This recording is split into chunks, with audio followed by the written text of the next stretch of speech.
ಎಲ್ಲರಿಗೂ ನಮಸ್ಕಾರ. ನಮ್ಮ ಮೊದಲಿನ 2 ವಿಡಿಯೋಗಳಿಗೆ ಉತ್ತಮವಾದ ಪ್ರೋತ್ಸಾಹ ನೀಡಿದ ನಿಮಗೆಲ್ಲರಿಗೂ ಧನ್ಯವಾದಗಳು. ಇದು 3ನೇ ವಿಡಿಯೋ. ನೀವು ಮೊದಲ ವಿಡಿಯೋ ನೋಡಿಲ್ಲದಿದ್ದರೆ ನಮ್ಮ ಪ್ಲೇಲಿಸ್ಟಲ್ಲಿ ಹೋಗಿ ನೋಡಿ. ಈಗ ಇವತ್ತಿನ ಕತೆ ಸರಸ್ವತಿ. ಗೌತಮನಿಗೆ ಏಕತ, ದ್ವಿತ ಮತ್ತು ತ್ರಿತ ಎಂಬ 3 ಕುಮಾರರಿದ್ದರು. ಅವರಲ್ಲಿ ಚಿಕ್ಕವನಾದ ತ್ರಿತನು ಬಾಲ್ಯದಿಂದಲೇ ಒಳ್ಳೆಯ ಪಂಡಿತನೆಂದು ಹೆಸರು ಪಡೆದನು. ತಪೋವನದಲ್ಲಿ ಇರುವ ಮುನಿಗಳೆಲ್ಲರೂ ಅವನನ್ನು ತುಂಬ ಮೆಚ್ಚಿಕೊಳ್ಳುತ್ತಿದ್ದರು. ಆ ಮುನಿಕುಮಾರರು 3 ಬೆಳೆದು ದೊಡ್ಡವರಾದರು. ಒಂದು ಸಾರಿ 3 ಕೂಡಿ ಆಶ್ರಮದಿಂದ ದೂರ ಗ್ರಾಮಗಳಲ್ಲಿ ಇರುವ ತಮ್ಮ ತಂದೆಯ ಶಿಷ್ಯರನ್ನು ನೋಡಲು ಹೊರಟರು. ಗೌತಮನ ಶಿಷ್ಯರು ಬಂದ ಗುರುಕುಮಾರರನ್ನು ಆದರದಿಂದ ಸ್ವಾಗತಿಸಿ ಗೌರವಿಸಿದರು. ತ್ರಿತನ ಮೇಲೆ ಅವರಿಗೆ ತುಂಬ ಆಕರ್ಷಣೆಯುಂಟಾಯಿತು. ಕೆಲವು ದಿನಗಳ ಮೇಲೆ ಮುನಿಕುಮಾರರು 3 ಬಂಗಾರ, ಪಶುಗಳು ಮೊದಲಾದ ಬೆಲೆಬಾಳುವ ಕಾಣಿಕೆಗಳೊಂದಿಗೆ ತಮ್ಮ ಆಶ್ರಮಕ್ಕೆ ಹಿಂತಿರುಗಿ ಪ್ರಯಾಣ ಮಾಡಿದರು. ಶುಭ ಮುಹೂರ್ತದಲ್ಲಿ ಯಜ್ಞ ಕಾರ್ಯಗಳನ್ನು ಮಾಡಬೇಕೆಂಬ ಉದ್ದೇಶದಲ್ಲಿದ್ದ ಅವರು ಉತ್ಸಾಹದಿಂದ ಸಾಗುತ್ತಿದ್ದರು. ಅಣ್ಣಂದಿರಿಬ್ಬರು ತಮ್ಮನಾದ ತ್ರಿತನ ಮೇಲೆ ತುಂಬ ಅಸೂಯೆ ಇದ್ದಿತು. 3 ಕೂಡಿ ಸಂಗ್ರಹಿಸಿದ ಕಾಣಿಕೆಗಳಲ್ಲಿ ತ್ರಿತನ ಭಾಗವಿಲ್ಲದಂತೆ ಮಾಡಬೇಕೆಂದು ಅವರಿಬ್ಬರು ನಡುದಾರಿಯಲ್ಲಿ ದುರಾಲೋಚನೆ ಮಾಡಿದರು. ಈ ಸಂಗತಿ ತಿಳಿಯಲಾಗದೆ ತ್ರಿತನು ಏನೋ ಆಲೋಚನೆಯ ಪರಧ್ಯಾನದಲ್ಲಿ ಮುಂದೆ ನಡೆಯುತ್ತಿದ್ದನು. ಆಗ ಪೊದರುಗಳ ಮರೆಯಲ್ಲಿ ಹೊಂಚಿ ನೋಡುತ್ತಿದ್ದ ಒಂದು ತೋಳವು ಅಣ್ಣಂದಿರ ಕಣ್ಣಿಗೆ ಬಿತ್ತು. ತೋಳವು ತ್ರಿತನ ಮೇಲೆ ಬೀಳಲು ಸಮೀಪಿಸುತ್ತಿತ್ತು. ಅದನ್ನು ಗಮನಿಸಲಿಲ್ಲ ಅವನು. ಅಪಾಯವನ್ನು ಕುರಿತು ಅಣ್ಣಂದಿರು ತಮ್ಮನನ್ನು ಎಚ್ಚರಿಸದೆ ತಮ್ಮ ಪ್ರಾಣ ಕಾಪಾಡಿಕೊಳ್ಳಲು ಪಕ್ಕದಲ್ಲಿರುವ ಮರಗಳ ಮೇಲೆ ಏರಿದರು.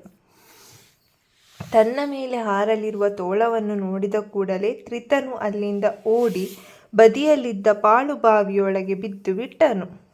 ತೋಳವು ಬಾವಿಯ ಸುತ್ತಲೂ ಸ್ವಲ್ಪ ಹೊತ್ತು ತಿರುಗಿ ಹೊರಟು ಹೋಯಿತು. ತ್ರಿತನು ತನ್ನನ್ನು ಕಾಪಾಡುವಂತೆ ಅಣ್ಣಂದಿರನ್ನು ಕೂಗಿ ಕರೆದನು. ಪ್ರಯೋಜನವೇನೂ ಇಲ್ಲದೆ ಹೋಯಿತು. ತೋಳವು ಹೊರಟು ಹೋದ ಮೇಲೆ ಏಕತನು, ದ್ವಿತನು ಮೆಲ್ಲನೆ ಮರದಿಂದ ಇಳಿದು ಬಂದು ಬಾವಿಯ ದಂಡೆಯಲ್ಲಿ ಬಿದ್ದಿದ್ದ ತ್ರಿತನ ಕಾಣಿಕೆಯ ಚೀಲವನ್ನು ಎತ್ತಿಕೊಂಡು ಪಶುಗಳನ್ನು ಸಾಗಿಸಿಕೊಂಡು ತಮ್ಮ ಪಾಡಿಗೆ ಹೊರಟು ಹೋದರು. ತ್ರಿತನ ಕೂಗನ್ನು ಅವರು ಸ್ವಲ್ಪವೂ ಲಕ್ಷಿಸಲಿಲ್ಲ. ಯಜ್ಞ ಮಾಡಬೇಕಾದ ಶುಭ ಮುಹೂರ್ತವು ಸಮೀಪಿಸುತ್ತಿದ್ದುದರಿಂದ ತ್ರಿತನು ತುಂಬ ಚಡಪಡಿಸಿದನು. ಆಗ ಅವನಿಗೆ ಆಲೋಚನೆ ಬಂತು. ತನ್ನ ಶಾಸ್ತ್ರಾನುಸಾರವಾಗಿ ಬಾವಿಯ ಒಳಗೆ ಯಜ್ಞ ಮಾಡಲು ನಿಶ್ಚಯಿಸಿದನು. ಬಾವಿಯಲ್ಲಿರುವ ಹುಲ್ಲುಕಡ್ಡಿಗಳನ್ನೇ ಅಗ್ನಿಯಾಗಿ ಭಾವಿಸಿ ಮಂತ್ರಗಳನ್ನು ಪಠಿಸುತ್ತಾ ಬದಿಯಲ್ಲಿದ್ದ ಸ್ವಲ್ಪ ನೀರನ್ನು ತುಪ್ಪವಾಗಿ ಭಾವಿಸಿ ಹುಲ್ಲುಕಡ್ಡಿಗಳ ಮೇಲೆ ಸಿಂಪಡಿಸತೊಡಗಿದನು. ತ್ರಿತನ ಅಣ್ಣಂದಿರು ಆಶ್ರಮವನ್ನು ಸೇರಿಕೊಂಡು ಯಜ್ಞ ಮಾಡಿದರು. ಆದರೆ ಅವರಿಗೆ ತಕ್ಕಷ್ಟು ಭಕ್ತಿ ಶ್ರದ್ಧೆಗಳಿಲ್ಲದುದರಿಂದ ಬಾವಿಗೆ ಬಿದ್ದವನನ್ನು ನೆನೆದುಕೊಳ್ಳುತ್ತಾ ಮಂತ್ರವನ್ನು ಸರಿಯಾಗಿ ಉಚ್ಚರಿಸಲಾಗದೆ ಹೋದರು. ಆದುದರಿಂದ ಅವರಿಗೆ ಯಜ್ಞ ಫಲ ಸಿಗಲಿಲ್ಲ.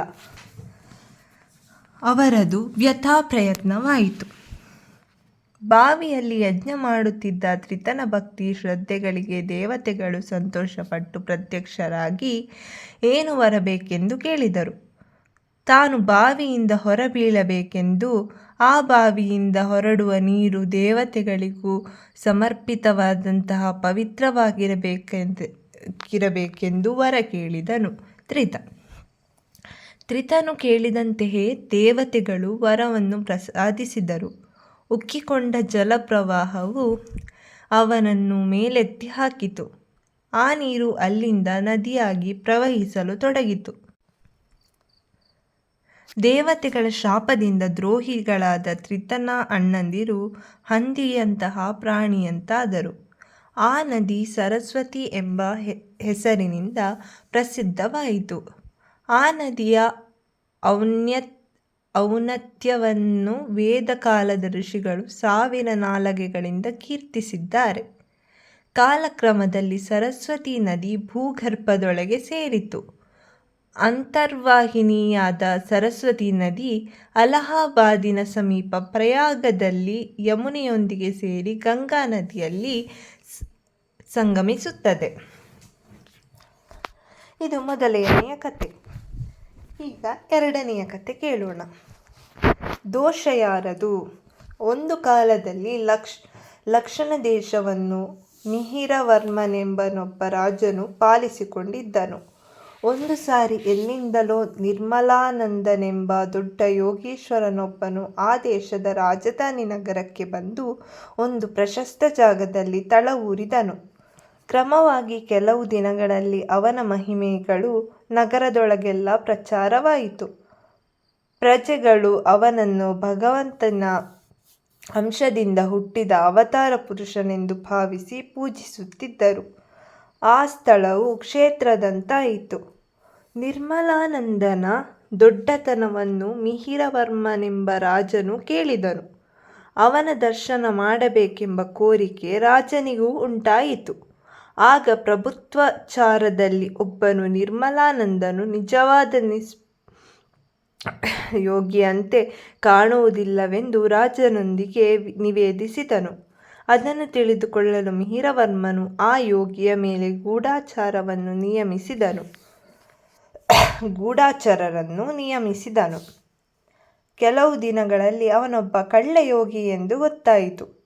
ಮಿಹಿರವರ್ಮ ರಾಜನು ನಿರ್ಮಲಾನಂದನನ್ನು ಅವನ ಶಿಷ್ಯರನ್ನು ರಾಜಾಜ್ಞೆಯ ಮೂಲಕ ಸಭೆಗೆ ಬರಮಾಡಿಕೊಂಡನು.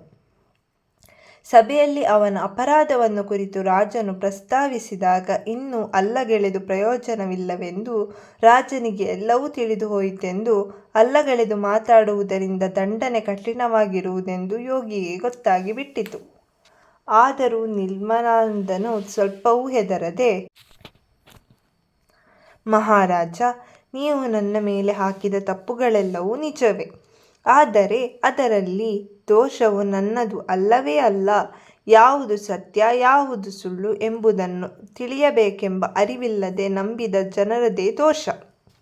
ದೊಡ್ಡ ಮೇಧಾವಿಗಳು, ಪ್ರಜ್ಞಾವಂತರು ಸಹ ನನ್ನನ್ನು ಆಶ್ರಯಿಸುತ್ತಾರೆ. ಅವರವರ ಕಷ್ಟಗಳು ನೆರವೇರಬೇಕೆಂದಲೇ ಹಾಗೆ ನಂಬುತ್ತಾರೆ. ಹೇಗೋ ಲಾಭ ಗಳಿಸುವುದು ಮನುಷ್ಯರ ಸ್ವಭಾವವಾದುದರಿಂದ ನಾನು ನಿರ್ದೋಷಿಯೆಂದೇ ನಂಬುತ್ತೇನೆ ಎಂದನು. ನೀನು ಆ ನಂಬುಗೆಯನ್ನು ಆಧಾರ ಮಾಡಿಕೊಂಡು ಎಲ್ಲರನ್ನೂ ಮೋಸಪಡಿಸಿರುವಿ. ಗೊತ್ತಿದ್ದು ಮಾಡುವ ಮೋಸವು ಅನ್ಯಾಯವೇ ಎಂದನು ಮಿಹಿರವರ್ಮ ಕೋಪದಿಂದ. ಇದರಲ್ಲಿ ನಾನು ಮಾಡಿದ ಮೋಸವೇನಿದೆ ಮಹಾರಾಜ? ಅವರು ತಮ್ಮ ಕೋರಿಕೆ ತೀರಿಸಲಿಕ್ಕೆ ಭಗವಂತನನ್ನು ಪ್ರಾರ್ಥಿಸುವುದು ಬಿಟ್ಟು ಪ್ರತ್ಯಕ್ಷ ಕಾಣುವ ನನ್ನನ್ನೇ ಆಶ್ರಯಿಸುವುದೇ ಸುಲಭವಾದ ದಾರಿ ಎಂದು ತಿಳಿದಿದ್ದಾರೆ. ಈ ದೋಷವೆಲ್ಲ ಅಂತಹ ಸ್ವಾರ್ಥಿಗಳದೇ ಆಗುತ್ತದೆ. ಅವರೆಲ್ಲ ನನ್ನನ್ನು ಆಧರಿಸಿ ನನಗೆ ಇಷ್ಟೊಂದು ಮಹತ್ವ ಕೊಡದಿರುತ್ತಿದ್ದರೆ ನಾನು ಹೀಗೆ ಪ್ರವರ್ತಿಸಲು ಆಗುತ್ತಿದ್ದಿಲ್ಲ. ಅವರೆಲ್ಲ ನನ್ನನ್ನು ಹೀಗೆ ಆಧರಿಸುವುದರಿಂದ ಅವರಿಗಾಗುವ ದೊಡ್ಡ ನಷ್ಟವೂ ಇಲ್ಲ. ಅವರ ಶಕ್ತ್ಯಾನುಸಾರ ಮುಷ್ಟಿ ಅಕ್ಕಿಯೋ 4 ಹಣ್ಣುಗಳೋ ಮತ್ತೇನೋ ಸಂತೋಷದಿಂದಲೇ ತನಗೆ ತಂದು ಕೊಡುವುದರಿಂದ ಅವರಿಗೆ ದೊಡ್ಡ ಕೊಳ್ಳೆ ಹೋಗುವುದೂ ಇಲ್ಲ ಎಂದನು ನಿರ್ಮಲಾನಂದ. ಮಿಹಿರವರ್ಮನು ಅವನ ವಾದವನ್ನು ಕೇಳಿ ಸ್ವಲ್ಪ ಆಶ್ಚರ್ಯಪಟ್ಟು ಏನು ಉತ್ತರ ಕೊಡಬೇಕೆಂದು ತಿಳಿಯದೆ ಮಂತ್ರಿಯನ್ನು ನೋಡಿದನು. ಮಂತ್ರಿ ಕೂಡ ಹೇಳಲೇನೂ ತೋರದೆ ಅತ್ತಿತ್ತ ಮಿಡುಕುವುದನ್ನು ನೋಡಿ ಪಕ್ಕದಲ್ಲಿ ಕುಳಿತಿದ್ದ ವೃದ್ಧ ರಾಜಗುರು ಕಿರುನಗೆಯೊಂದಿಗೆ ನಿರ್ಮಲಾನಂದನನ್ನು ನೋಡಿ, ನಿರ್ಮಲಾನಂದ, ನಿನ್ನ ಮಾತುಗಳು ನನಗೆ ಒಂದು ಕಥೆಯನ್ನು ನೆನಪಿಗೆ ತರುತ್ತದೆ. ಹಿಂದೆ ಒಬ್ಬಳು ತಾಯಿಗೆ 4 ಮಂದಿ ಮಗಂದಿರಿದ್ದರು. ಅವರಲ್ಲಿ ಒಬ್ಬನು ಏನೂ ಅರಿಯದ ಪಾಪದವನು. ಅವನ ಸರಳ ಗುಣದ ಅಮಾಯಕತೆಯನ್ನೇ ಆಧಾರ ಮಾಡಿಕೊಂಡು ಉಳಿದ 3 ಅವನನ್ನು ಬಾಧಿಸುತ್ತಿದ್ದರು. ತಾಯಿ ಕೇಳಿದಾಗ ಅವನನ್ನು ನಾವು ಸುಮ್ಮನಿರಬೇಕೆಂದು ಹೇಳಿದ್ದೇವೆಯೇ, ತಿರುಗಿ ಬಿದ್ದರೆ ನಾವು ಸುಮ್ಮನಿರಲಾರವೇ ಎನ್ನುತ್ತಿದ್ದರು. ತಾಯಿಗೆ ಅವರ ಮಾತಿನಲ್ಲಿ ಏನೋ ಸತ್ಯವಿರುವಂತೆ ತೋರಿದುದರಿಂದ ಪಾಪದ ಮಗನಿಗೆ ಅಣ್ಣಂದಿರ ಮೇಲೆ ತಿರುಗಿ ಬೀಳುವಂತೆಯೂ ಚುರುಕಾಗಿರುವಂತೆಯೂ ಇರಲು ಸಲಹೆ ಮಾಡಿದಳು. ಸ್ವಲ್ಪ ಕಾಲ ಕಳೆದ ಮೇಲೆ ಅವಳು ಸತ್ತು ನರಕಕ್ಕೆ ಹೋದಳು. ಅಲ್ಲಿ ಯಮಧರ್ಮರಾಜನು ಅವಳನ್ನು ದೋಷಿಯಾಗಿ ನಿರ್ಣಯಿಸಿ, ಎಲೆ ತಾಯಿಯಾದವಳೇ, ಒಂದು ಕೈಯಲ್ಲಿರುವ 5 ಬೆರಳುಗಳು ಒಂದೇ ರೀತಿಯಲ್ಲಿಲ್ಲ, ಒಂದು ಬೆರಳಿನಂತೆ ಇನ್ನೊಂದು ಬೆರಳು ಮಾರ್ಪಡುವುದೂ ಇಲ್ಲ. ಸರಳ ಗುಣಗಳಿಂದ ಪಾಪದವನಾಗಿರುವ ನಿನ್ನ ಚಿಕ್ಕ ಮಗನನ್ನು ಅಣ್ಣಂದಿರು ಕಾಡುವಾಗ ನೀನು ಅದನ್ನು ಸಮರ್ಥಿಸಿರುವಿ. ಅಲ್ಲಿ ತಪ್ಪು ನಿನ್ನ ಇತರ ಮಗಂದಿರದೇ ಹೊರತು ಪಾಪದ ಮಗನದಲ್ಲ. ಬಲವೇ ನ್ಯಾಯವೆಂಬುದು ರಾಕ್ಷಸತ್ವವನ್ನೇ ಸೂಚಿಸುತ್ತದೆ, ಅದು ಮಾನವತ್ವವನ್ನು ಸೂಚಿಸುವುದಿಲ್ಲ. ಒಬ್ಬನ ಸಾಧುತ್ವವನ್ನು ಆಧಾರ ಮಾಡಿಕೊಂಡು ಪಾಪದವನನ್ನು ಕಾಡುವುದು ದೊಡ್ಡ ದೋಷವೇ. ಪಾಪದವರು ತಿರುಗಿ ಬೀಳಲು ಸಾಧ್ಯವಾಗದಿರುವುದು ಅವರ ಬಲಹೀನತೆ ಎಂದನು. ನಿರ್ಮಲಾನಂದ ಈ ಕಥೆಯ ಮೂಲಕ ನಾನು ಹೇಳುವುದೇನೆಂದರೆ, ಮಾನವ ಜಾತಿಯೆಲ್ಲವೂ ಒಂದೇ ವಿಧವಾದ ಸೋದರ ಸಂಬಂಧದಲ್ಲಿದೆ.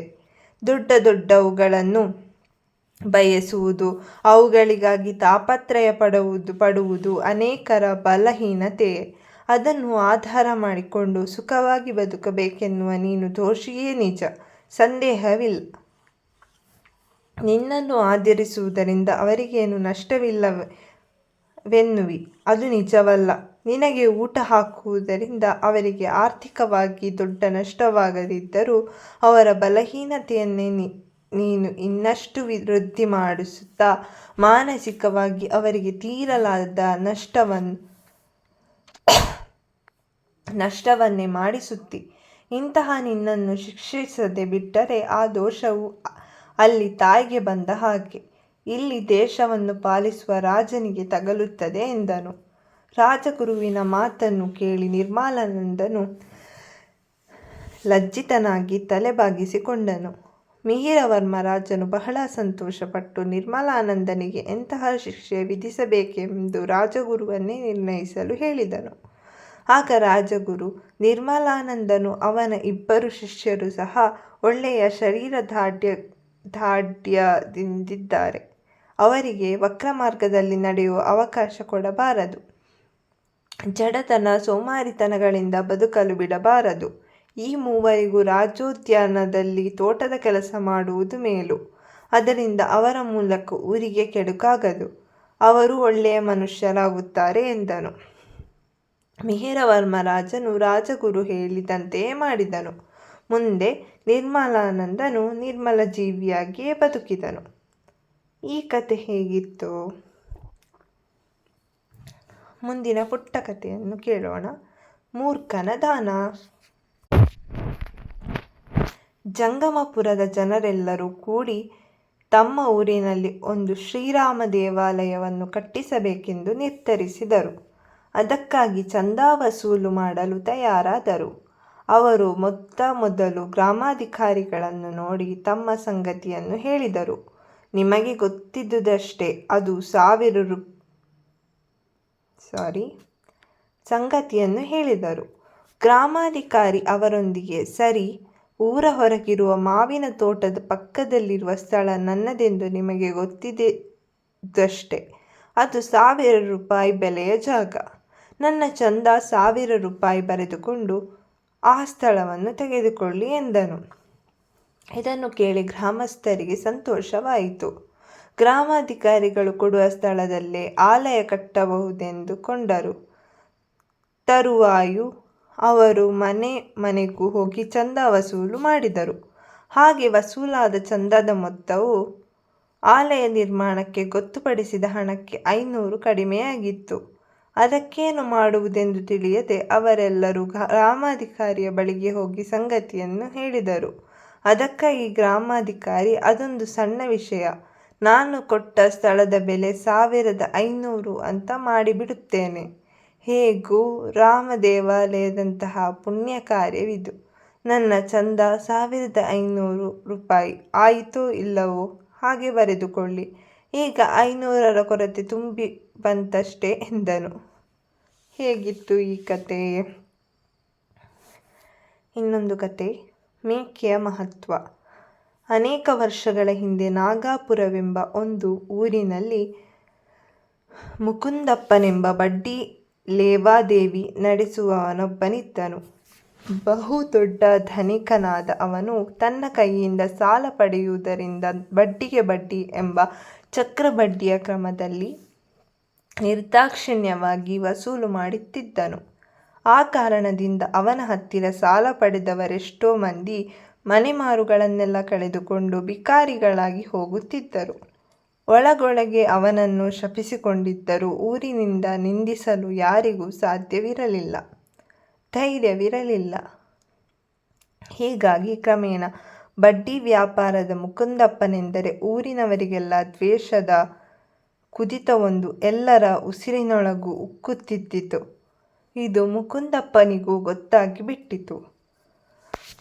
ಇನ್ನು ಊರಿನಲ್ಲಿದ್ದರೆ ತನ್ನ ಪ್ರಾಣಕ್ಕೆ ಆಪತ್ತು ಬರುವುದೆಂದು ಹೆದರಿ ಏನೋ ಒಂದು ಕಾರಣವನ್ನು ಹೇಳಿ ಸಮೀಪದಲ್ಲಿದ್ದ ಒಂದು ಜಮೀನ್ದಾರಿ ಸಂಸ್ಥಾನಕ್ಕೆ ಹೋಗಿ ಅಲ್ಲಿಯೇ ಮನೆ ಮಾಡಿಕೊಂಡು ತನ್ನ ಬಡ್ಡಿ ಲೇವಾದೇವಿ ವೃತ್ತಿಯನ್ನು ಹಿಡಿದುಕೊಂಡಿರತೊಡಗಿದನು.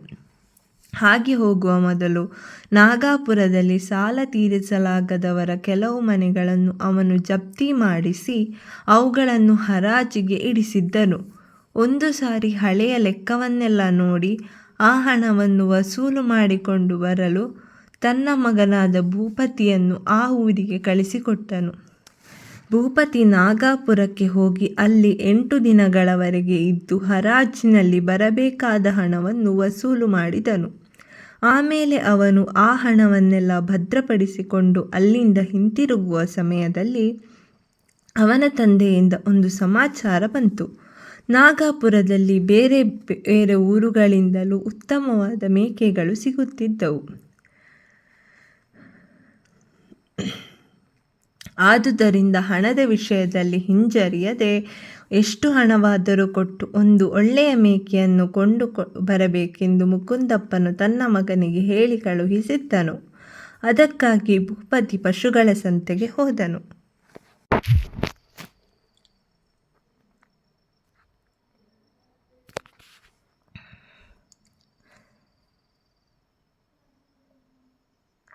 ಸಾಧಾರಣವಾಗಿ ಒಂದು ಮೇಕೆಯ ಬೆಲೆ 5 ರೂಪಾಯಿಗಳಿರುತ್ತವೆ.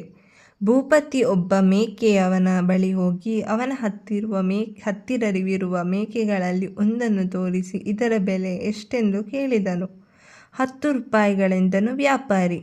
ಇದೇನು ಅಷ್ಟು ಬೆಲೆ? ಅದರಲ್ಲೇನು ಅಷ್ಟೊಂದು ವಿಶೇಷ?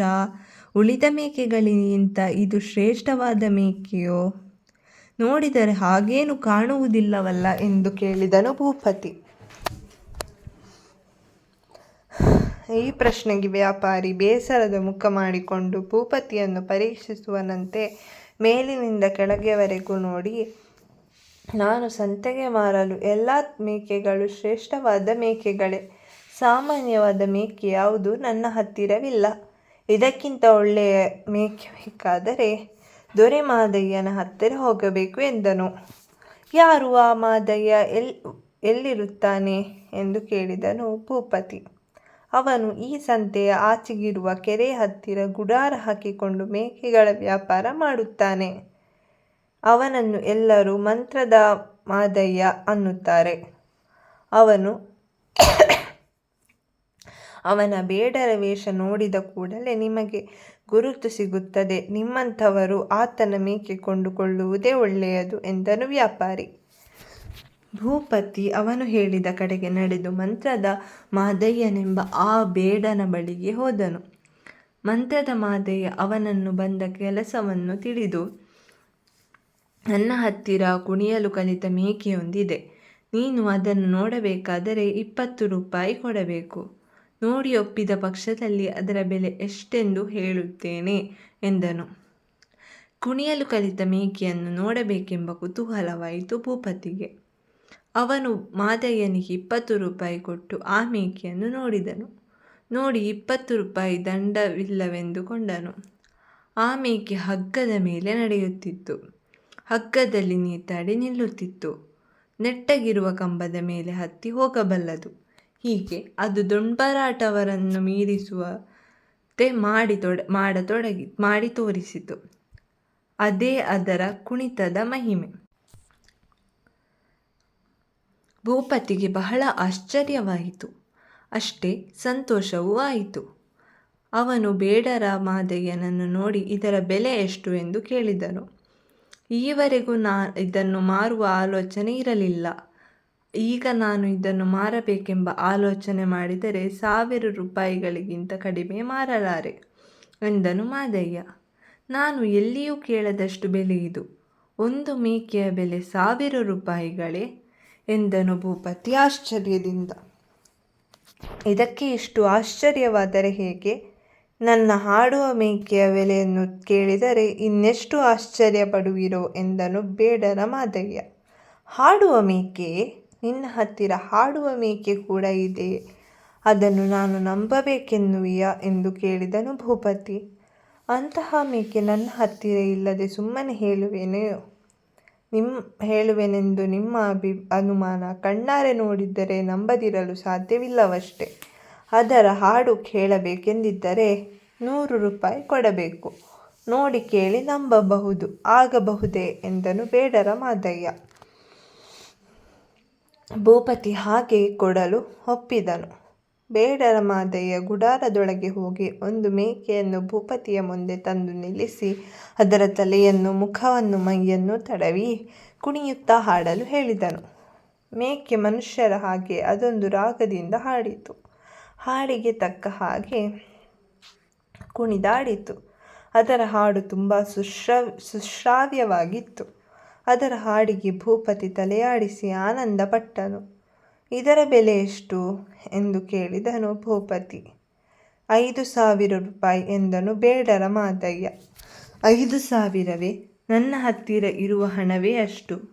ಪೂರ ಕೈ ಖಾಲಿಯಾಗುವುದಲ್ಲವೇ ಎಂದನು ಭೂಪತಿ.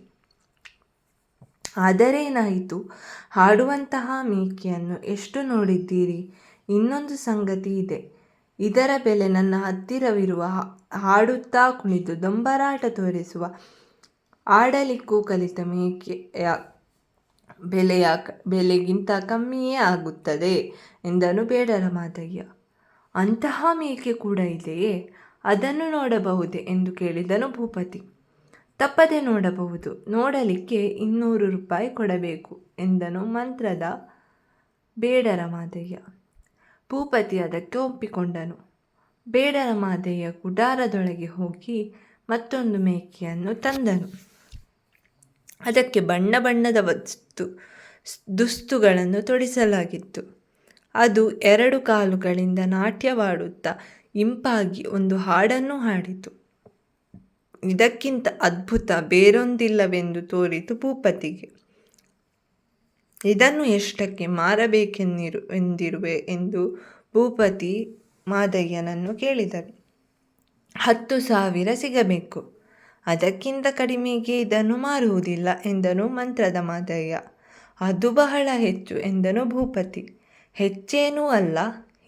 ಇದನ್ನು ಇತರರ ಮುಂದೆ ಪ್ರದರ್ಶನ ಮಾಡಿ ಅವರಿಂದ ನಾನು ಸಂಪಾದಿಸುವ ಹಣಕ್ಕಿಂತ ನೀವು ಹೆಚ್ಚಿಗೆ ಸಂಪಾದಿಸಿಕೊಳ್ಳಬಹುದು ಎಂದನು ಬೇಡರ ಮಾದಯ್ಯ. ಭೂಪತಿ ಆಲೋಚಿಸಲು ತೊಡಗಿದ. ತನ್ನ ತಂದೆ ಇಂತಹ ವಿಚಿತ್ರವಾದ ಮೇಕೆಗಳಿರುವ ಸಂಗತಿ ತಿಳಿದು ಎಷ್ಟು ಹಣವಾದರೂ ಕೊಂಡುಕೊಂಡು ತರಲು ಸಮಾಚಾರ ಕಳುಹಿಸಿದರೋ ಏನೋ. ಒಂದು ವೇಳೆ ಹಾಗೇನಿಲ್ಲದಿದ್ದರೆ ಈ ಅಪೂರ್ವವಾದ ಮೇಕೆಯನ್ನು ನೋಡಿ ತಂದೆಗೆ ಪರಮಾನಂದವಾಗುವುದು ಖಂಡಿತ. ಇದರ ಹಾಡು, ಡೊಂಬರಾಟ ಮತ್ತು ನಾಟ್ಯಗಳ ಪ್ರದರ್ಶನದಿಂದ ಚೆನ್ನಾಗಿ ಹಣ ಸಂಪಾದಿಸಿ ಬಿಡಬಹುದು. ಯಾರನ್ನೂ ಕಷ್ಟಪಡಿಸಬೇಕಾಗಿಲ್ಲ. ಸಂತೋಷದಿಂದಲೇ ಕೊಡುತ್ತಾರೆ. ಹೀಗೆ ಆಲೋಚಿಸಿಕೊಂಡು ಭೂಪತಿ ಬೇಡರ ಮಾದಯ್ಯನೊಂದಿಗೆ ಸ್ವಲ್ಪ ಚೌಕಾಸಿ ಮಾಡಿ ಅದನ್ನು 8,000 ರೂಪಾಯಿಗೆ ಕೊಂಡುಕೊಂಡನು. ಅವನ ಹತ್ತಿರ ಒಂದು ಚಿಕ್ಕಾಸು ಉಳಿದಿರಲಿಲ್ಲ. ಅವನು ತನ್ನ ಊರನ್ನು ಸೇರಲು ಬಾಡಿಗೆಗಾಗಿ ಹುಡುಕಾಡಿದನು. ಅವನೊಂದಿಗೆ ಮೇಕೆ ಕೂಡ ಇರುವುದನ್ನು ನೋಡಿದಾಗ ಅಡಿಯವರು ಅರ್ಧ ಬಾಡಿಗೆಗೆ ಹಣವನ್ನು ಮುಂಗಡವಾಗಿ ಕೊಡಬೇಕೆಂದು ಪಟ್ಟು ಹಿಡಿದರು. ಭೂಪತಿಗೆ ಏನು ಮಾಡಬೇಕೆಂದು ತಿಳಿಯಲಿಲ್ಲ. ಗ್ರಾಮದಲ್ಲಿ ಯಾರನ್ನಾದರೂ ಹಣ ಸಾಲ ಕೇಳೋಣವೆಂದುಕೊಂಡನು. ಆದರೆ ಊರವರೆಲ್ಲರಿಗೂ ತನ್ನ ಹತ್ತಿರ ಹೇರಳ ಹಣವಿರುವ ಸಂಗತಿ ಗೊತ್ತು. ಆ ಹಣದಿಂದಲೇ ಈ ಮೇಕೆಯನ್ನು ತೆಗೆದುಕೊಂಡೆನೆಂದು ಹೇಳಲು ಭೂಪತಿಗೆ ಇಷ್ಟವಿರಲಿಲ್ಲ. ಅಲ್ಪ ಜನರ ಮುಂದೆ ಇಂತಹ ಮೇಕೆಯ ಮಹತ್ವ ಮೊದಲೇ ಹೇಳಬಾರದು. ಅದು ಮುಂದಿನ ಸಂಪಾದನೆಗೆ ಅಡ್ಡಿ. ಬೇರೆ ಉಪಾಯವಿಲ್ಲದೆ ಭೂಪತಿ ಮೇಕೆಯ ಕುತ್ತಿಗೆಯ ಹಗ್ಗವನ್ನು ಹಿಡಿದು ಎಳೆದುಕೊಂಡು ಕಾಲುನಡಿಗೆಯಿಂದಲೇ ಹೊರಟನು. ದಾರಿಯಲ್ಲಿ ಹಸಿವೆಯಿಂದಲೂ ಬಳಲಿಕೆಯಿಂದಲೂ ಹೇಗೋ ಉಬ್ಬಸ ಬಿಡುತ್ತಾ ತನ್ನ ಮನೆಯನ್ನು ತಲುಪಿ ತಂದೆಯೊಡನೆ, ಅಪ್ಪ, ಪ್ರಪಂಚದಲ್ಲಿಯೂ ಎಲ್ಲಿಯೂ ಇಲ್ಲದಂತಹ ಅದ್ಭುತವಾದ ಮೇಕೆಯನ್ನು ತಂದಿದ್ದೇನೆ. ಇದರ ಮಹತ್ವಕ್ಕೆ ಎಷ್ಟು ಬೆಲೆ ಕೊಟ್ಟರೂ ಕಡಿಮೆಯೇ ಎಂದು ನೀವೇ ಹೇಳುವಿರಿ ಎಂದನು. ಓಹೋ ಎಂದನು ಮುಕುಂದಪ್ಪನು ಮೇಕೆಯನ್ನು ಪರೀಕ್ಷಿಸಿ ನೋಡಿ. ನಾಳೆ ಔತಣಕ್ಕೆ ಜಮೀನುದಾರರನ್ನು ದಿವಾನರನ್ನು ಆಹ್ವಾನಿಸುತ್ತೇನೆ. ಇದರ ರುಚಿ ನೋಡಿ ಅವರೆಲ್ಲರೂ ಹೊಗಳಿದರೆ ಹೊರತು ನೀನು ಹೇಳುವ ಅದ್ಭುತ ನಿರೂಪಣ ಎಂದನು. ಆ ಮಾತು ಕೇಳಿ ಭೂಪತಿ ಬೆಚ್ಚರಬಿದ್ದು, ಅಯ್ಯಯ್ಯೋ, ಇದರ ಮಾಂಸದ ರುಚಿಯೇ, ಇದು ಅಡಿಗೆ ಮಾಡಿ ತಿನ್ನುವಂತಹ ಮೇಕೆ ಅಲ್ಲವಪ್ಪ. ಇದರಿಂದ ನಾವು ಲಕ್ಷಾಂತರ ಹಣ ಗಳಿಸಬಹುದು. ನಾಳೆ ಅತಿಥಿಗಳೆಲ್ಲರನ್ನೂ ಕರೆಯಿಸಿರಿ. ಅವರು ಒಂದು ಪರಮಾದ್ಭುತವನ್ನು ನೋಡುತ್ತಾರೆ. ಆಮೇಲೆ ಈ ಸಂಗತಿ ರಾಜರ ಕಿವಿಯವರೆಗೂ ಹೋಗುತ್ತದೆ. ರಾಜನು ಇದನ್ನು ನಮ್ಮ ಕೈಯಿಂದ ಕೊಂಡುಕೊಳ್ಳಲು ತನ್ನ ಖಜಾನೆಯ ಅರ್ಧವನ್ನಾದರೂ ಖಾಲಿ ಮಾಡೇ ಮಾಡುತ್ತಾನೆ ಎಂದನು ಉತ್ಸಾಹದಿಂದ. ಮಗನು ಇಷ್ಟೊಂದು ಉತ್ಸಾಹದಲ್ಲಿ ನಂಬಿಕೆಯಿಂದ ಹೇಳುವಾಗ ಮುಕುಂದಪ್ಪನಿಗೆ ಆ ಮೇಕೆಯಲ್ಲಿ ಏನೋ ದೊಡ್ಡ ವಿಶೇಷವೇನೋ ಇದೆ ಎಂದು ತೋರಿತು. ಅವನು ಪ್ರಮುಖರನ್ನೆಲ್ಲ ಔತಣಕ್ಕೆ ಆಮಂತ್ರಿಸಿ ಅಡಿಗೆಗಾಗಿ ಇನ್ನೊಂದು ಮೇಕೆಯನ್ನು ಖರೀದಿಸಿಕೊಂಡನು. ಮುಂದಿನ ಜಮೀನುದಾರನು, ದಿವಾನನು, ಬೇರೆ ಕೆಲವು ಮಂದಿ ಮುಖ್ಯಸ್ಥರು ಮರುದಿನ ಬಂದರು. ಮುಕುಂದಪ್ಪನು ಅವರೊಂದಿಗೆ ಭೋಜನಕ್ಕೆ ಮೊದಲು ದೊಡ್ಡದೊಂದು ವಿನೋದ ಪ್ರದರ್ಶನ ನಡೆಯುತ್ತದೆ ಎಂದು ಹೇಳಿದನು. ಭೂಪತಿ ತಾನು ತಂದ ಮೇಕೆಯನ್ನು ಅವರ ಮುಂದೆ ನಿಲ್ಲಿಸಿ, ಇನ್ನು ನಿನ್ನ ಹಾಡನ್ನು, ಕುಣಿತವನ್ನು, ಆಟಗಳನ್ನು ಪ್ರಾರಂಭಿಸುವಂತೆ ಆಜ್ಞಾಪಿಸಿದನು. ಜ್ಞಾಪಿಸುವ ಹಾಗೆ ಮೇಕೆ ಸುಮ್ಮನೆ ತಲೆಯಾಡುತ್ತಾ ಕೊಡರುತ್ತಾ ಅಲ್ಲಿಂದ ತಪ್ಪಿಸಿಕೊಳ್ಳಲು ಓಡಲು ನೋಡಿತು ಹೊರತು ಹಾಡು ಕುಣಿತ ಯಾವುದೂ ಹೊರಡಲಿಲ್ಲ. ಭೂಪತಿ ಕಾಲುಗಳನ್ನೆಲ್ಲ ಉದ್ದು ಚಪ್ಪಾಳೆ ತಟ್ಟಿ ಗದರಿಸಿ ಬೆದರಿಸಿ ಎಲ್ಲ ಆಯಿತು. ಮೇಕೆ ಮಾಮೂಲು ಮೇಕೆ. ಅವಮಾನದಿಂದ ಕೋಪದಿಂದ ತಲೆ ತಗ್ಗಿಸಿಕೊಂಡನು ಭೂಪತಿ. ಅತಿಥಿಗಳಲ್ಲಿ ಕೆಲವರು ಗಟ್ಟಿಯಾಗಿ ನಕ್ಕರು. ದಿವಾನನು ಭೂಪತಿಯನ್ನು ಹತ್ತಿರ ಕರೆದು, ಒಬ್ಬ ಮಂತ್ರವಾದಿ ಬೇಡ ಇದ್ದಾನೆ. ಅವನ ಹತ್ತಿರ ನೀನು ಮೋಸಗೀಸ ಹೋಗಿಲ್ಲವಷ್ಟೇ ಎಂದು ಕೇಳಿದನು. ಆ ಮಾಂತ್ರಿಕ ಬೇಡ ಮಾದಯ್ಯನೆಂಬವನಿಂದಲೇ ಈ ಮೇಕೆಯನ್ನು ಕರೆದುಕೊಂಡು ತಂದೆ ಎಂದನು ಭೂಪತಿ ನಡುಗುವ ಕಂಠದಿಂದ. ಅವನು ಚೆನ್ನಾಗಿ ಮೋಸಪಡಿಸುತ್ತಾನೆ. ಮಂತ್ರವಂದ ಆ ಬೇಡನು ಮೇಕೆಗಳನ್ನು ಆಡುವ ಹಾಗೆ ಮಾಡುತ್ತಾನೆ. ಆದರೆ ಒಂದು ಸಾರಿ ಅದು ಅವನಿಂದ ಬೇರೆಯಾಗಿ ಬಿಟ್ಟರೆ, ಬೇರೆ ಕಡೆಗೆ ಹೋಗಿಬಿಟ್ಟರೆ ಅವು ಸಾಧಾರಣ ಮೇಕೆಯೇ ಸೈ ಎಂದನು ದಿವಾನ. ನಡೆದ ಮೋಸವನ್ನು ತಿಳಿದು ಭೂಪತಿಯು ಮುಕುಂದಪ್ಪನು ತಲೆ ಚಚ್ಚಿಕೊಂಡರು. ಹುಚ್ಚರಾದರು. ಅಲ್ಲಿಗೆ ಬಂದ ಅತಿಥಿಗಳಲ್ಲಿ ಕೆಲವರು ಇತರರ ಮನೆ ಮುಳುಗಿಸಿ ಸಂಪಾದಿಸಿದ ಹಣ ಮೋಸಗಾರನಿಗೆ ಹೋಯಿತು ಎಂದು ತಮ್ಮೊಳಗೆ ಗುಣಗತೊಡಗಿದರು. ಈ ಕತೆ ನಿಮಗೆ ಇಷ್ಟವಾಯಿತೇ? ಇವತ್ತಿನ ನಮ್ಮ ಕತೆ ಹೇಗಿತ್ತು ಎಂದು ಕಮೆಂಟ್ ಮಾಡಿ ತಿಳಿಸಿ. ಈ ಕತೆಗಳಲ್ಲಿ ನಿಮಗೆ ಯಾವ ಕತೆ ಇಷ್ಟವಾಯಿತು ಅಂತ ಹೇಳಿ. ಈ ವಿಡಿಯೋ ಲೈಕ್ ಮಾಡಿಲ್ಲದಿದ್ದರೆ ಲೈಕ್ ಮಾಡಿ, ವಿಡಿಯೋವನ್ನು ಶೇರ್ ಮಾಡಿ. ನಮ್ಮ ಚಾನಲ್ ಇನ್ನೂ ಸಬ್ಸ್ಕ್ರೈಬ್ ಮಾಡಿಲ್ಲದೆ ನೋಡುತ್ತಿದ್ದರೆ ಸಬ್ಸ್ಕ್ರೈಬ್ ಮಾಡಿ, ಸಪೋರ್ಟ್ ಮಾಡಿ. ಹಾಗೂ ಇದು ಯಾವ ವರ್ಷದ ಚಂದಮಾಮ ಪುಸ್ತಕದ ಕಥೆಗಳು ಅಂತ ಕಮೆಂಟಲ್ಲಿ ಗೆಸ್ ಮಾಡಿ. ಥ್ಯಾಂಕ್ ಯು, ಧನ್ಯವಾದಗಳು, ಬಾಯ್. ಇನ್ನೊಂದು ವಿಡಿಯೋದಲ್ಲಿ ಸಿಗೋಣ.